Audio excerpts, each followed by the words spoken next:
साथियों नमस्कार, मैं राम मूरत वर्मा लम्हुआ एक्सप्रेस न्यूज चैनल में आप सभी का स्वागत करता हूं। तो आइए चलते हैं आज की कुछ खास खबरों की ओर। ताजा तरीन खबरों की अपडेट पाने के लिए हमारे चैनल को सब्सक्राइब करना बिल्कुल ना भूलें। हमारी खबर आपको कैसी लगी और आप कहां से देख रहे हैं, कमेंट बॉक्स में अपनी राय जरूर दें। धन्यवाद। आपकी राष्ट्रीय सवर्ग समाज पार्टी की जितनी भी राजनीतिक दल हैं सभी ने एक एक समाज को दबोच के रखा है। मुझे जन की ज़रूरत है न कि धन की। लेकिन राष्ट्रीय सवर्ग समाज पार्टी का अगर सांसद बनेगा तो इतिहास बनेगा। पहले तो हम इतिहास बनाने की बात करें। अभी तो ये अंगड़ाई है, आगे बहुत लड़ाई है। अगर आपका मोबाइल हैक किया जा सकता है तो ईवीएम हैक हो सकता है। राष्ट्रीय सवर्ग समाज पार्टी द्वारा संविधान दिवस एवं सम्मान समारोह कार्यक्रम हुआ संपन्न। राष्ट्रीय सवर्ग समाज पार्टी के प्रदेश अध्यक्ष हरिशंकर राव एडवोकेट की अध्यक्षता में तिकोनिया पार्क सुल्तानपुर में संविधान दिवस एवं सम्मान समारोह कार्यक्रम का समापन किया गया, जिसमें संस्थापक रमेश त्यागी पहुंचकर कार्यक्रम की शोभा बढ़ाया। जिसमें मौजूद अशोक पाल राष्ट्रीय महासचिव, अनिल कुमार आर्या राष्ट्रीय महासचिव युवा मंच, मिराज अंसारी राष्ट्रीय प्रवक्ता, राजेश प्रजापति राष्ट्रीय अध्यक्ष सर्वश्रेष्ठ दल राजनैतिक सलाहकार, जोगेंद्र प्रताप सिंह संगठन मंत्री, सलीम खान राष्ट्रीय सचिव, लवकुश पटेल, रमेश चंद्र अस्थाना, अरुण कुमार राव, मुकेश कुमार रंजन जिला अध्यक्ष सुल्तानपुर, महिला जिला अध्यक्ष सरस्वती कोरी, शत्रुघ्न कोरी जिला प्रभारी, अनूप कुमार जिला मीडिया प्रभारी, भारतनाथ एडवोकेट जिला विधिक सलाहकार, आनंद कुमार एडवोकेट विधानसभा अध्यक्ष जयसिंहपुर, सुधीर कुमार एडवोकेट विधानसभा अध्यक्ष कादीपुर, ज्ञानचंद्र एडवोकेट कादीपुर विधानसभा सचिव, रविंद्र कुमार एडवोकेट लम्हुआ विधानसभा अध्यक्ष तथा हजारों की संख्या में लोग रहे मौजूद। सर जी, क्या नाम है, किस तरह का ये प्रोग्राम? पार्टी आपकी राष्ट्रीय सवर्ग समाज पार्टी और नए आयाम को लेकर के, क्योंकि जनता बहुत ठगी सी महसूस कर रही है।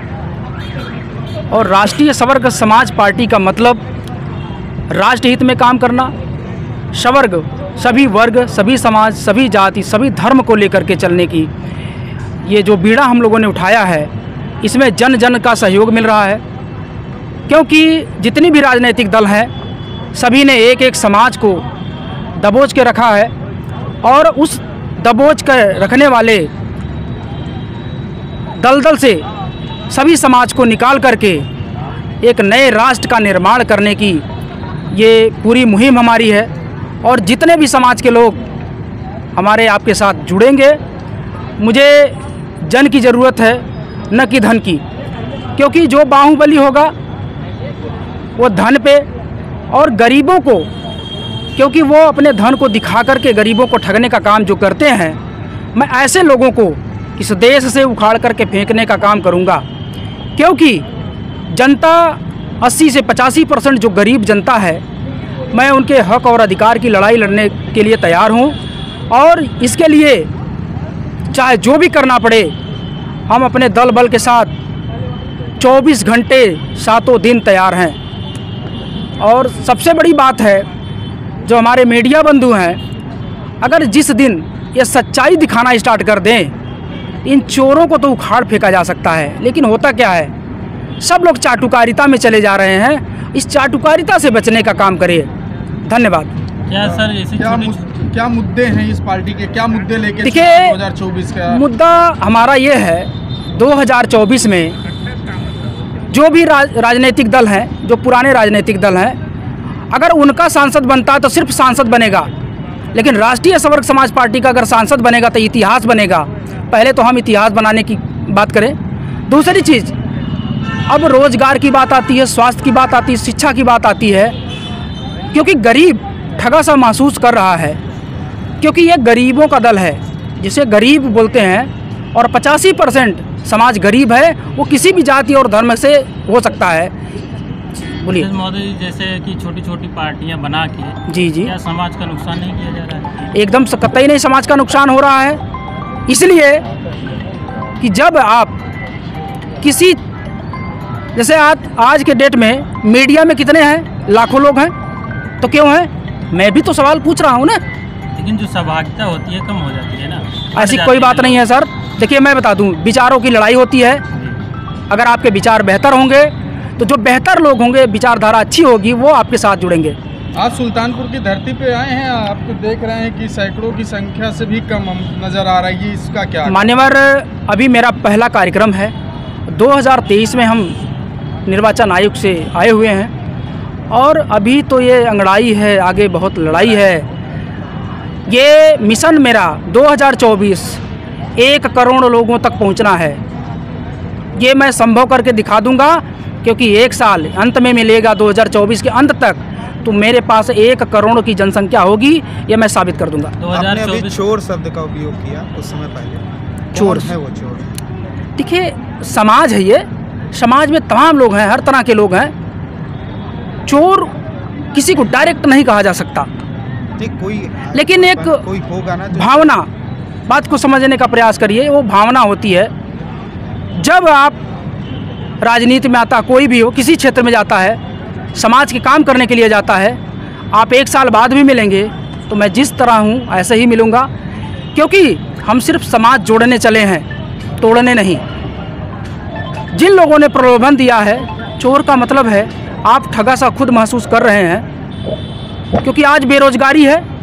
आज 7 साल 8 साल 10 साल से पढ़ करके, ग्रेजुएशन करके, बीएड करके, बीटीसी करके, तमाम ग्रेजुएशन करके, तमाम डिग्रियां लेकर लोग आज सड़क पर टहल रहे हैं। 2024 में कितनी सीटों पर चुनाव लड़ेंगे? देखिए हमारी जो तैयारी है वो 10 सीटों पे तैयारी है, और क्योंकि अधिक से अधिक तो नहीं, लेकिन 10 सीटों पे हम लोग पूरी तरह से ताकत लगा करके चुनाव लड़ा जाएगा। आपका गृह जनपद जौनपुर है, जौनपुर में श्याम सिंह यादव वर्तमान में सांसद जी, क्या उनके खिलाफ चुनाव लड़ेंगे आप? सर देखिए, वो जिस पार्टी से हैं, हम नाम नहीं लेना चाहेंगे, वो उस पार्टी से लड़ें। हमारी पार्टी के भी पदाधिकारी होंगे, प्रत्याशी होंगे, और हम बढ़ चढ़ के खुद हिस्सा लेने वाले हैं, और हम जिताऊ प्रत्याशी ला रहे हैं। क्योंकि जो समाज में उतरे, जो ज़मीन पे, हमें ज़मीनी नेता पैदा करना है। एक अहम सवाल है, 2024 का जो चुनाव है उसमें बीजेपी है एक तरफ और दूसरी तरफ इंडिया गठबंधन है। बीजेपी के पास राष्ट्रवाद है, राम मंदिर जैसे मुद्दे हैं जी। उसमें अपने आप को कैसे स्थापित करेंगे? देखिए, मंदिर से खर्च नहीं चलने वाला है और मंदिर से खर्च नहीं चलने वाला है, मगर मुद्दे हैं उनके पास, वो कोई दिक्कत नहीं है। देखिए वो मुद्दे हैं तो कोई दिक्कत नहीं है। हमें चाहिए जनता को रोजगार, स्वास्थ्य, शिक्षा, सुरक्षा। हम इस पे काम करने आए हैं। हमें किसी मंदिर मस्जिद से कोई बुराई नहीं है। जो जिसको जो करना वो करे, मुझे उससे कोई लेना देना नहीं है। जिसमें आपकी आस्था है आप उसको मानिए। एक बड़ा मुद्दा है इस समय, हिंदू राष्ट्र का बड़ा मुद्दा चल रहा है, उसको लेकर के आप सर ये बताइए, क्या हम पाकिस्तान में हैं? नहीं, मगर मुद्दा चल रहा है हिंदू राष्ट्र। मैं पाकिस्तान में हूँ। देखिए होता क्या है, जब आप हिंदू हैं तो उस बात को दोहराने की क्या ज़रूरत है? उस बात को दोहराने का कोई, पर कई धर्मों के लोग रहते हैं, उस दौरान जो है हिंदू राष्ट्र की मांग करना आपको किस तरह से लगता है, क्या सही है? सर हिंदू, ये तो हिंदू राष्ट्र है ही है, इसे मांग करने की क्या आवश्यकता है? हमारा हिंदुस्तान है, हमारा भारत है, ये तो खुद हिंदू राष्ट्र है। ये कौन कह दिया कि मुस्लिम राष्ट्र है?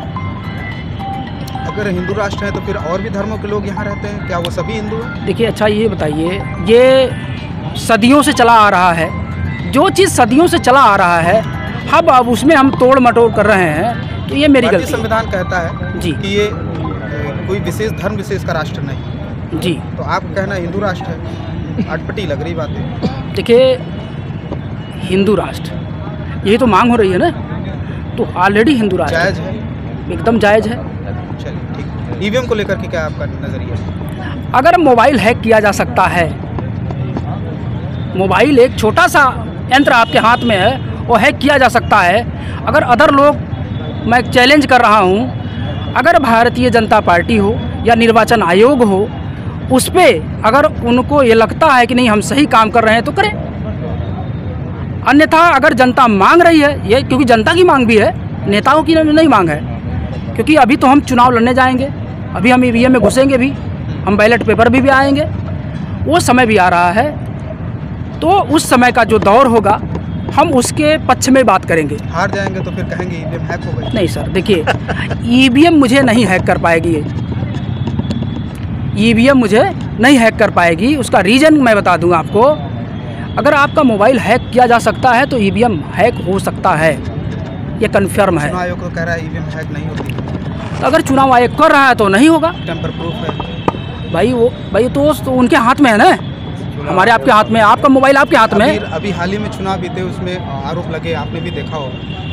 तो देखिए पार्टी क्या किस तरह का, देखिए ये आरोप प्रत्यारोप लगते रहते हैं, ठीक है। जो हार जाता है वो आरोप लगाता है, ठीक है। क्योंकि अगर आप सफल व्यक्ति हैं तो उसका कारण आप स्वयं हैं, और अगर आप फेलवर व्यक्ति हैं तो उसका भी कारण आप सवाल अकेले चुनाव लड़ेंगे या किसी के साथ गठबंधन में रहेंगे? देखिए राष्ट्रीय सवर्ग समाज पार्टी है, आपके साथ दसियों दल आएंगे। मेरा एक पर्सनल बिहेवियर है और मानना भी है, और हमारे राष्ट्रीय कार्यकारिणी का एक दिशा निर्देश भी है, विलय नहीं करना है। मतलब अगर हमने दल बनाया, राष्ट्र हित में काम करने की बात सोची, तो पूरे जीवन मैं संघर्ष करता रहूँगा। किसी के साथ कोई गठबंधन नहीं, आपके साथ कई दल आने की प्रयास में है, और मैं लाऊंगा, और इसी भारत में वह सब साबित करके दिखाने का काम करूँगा।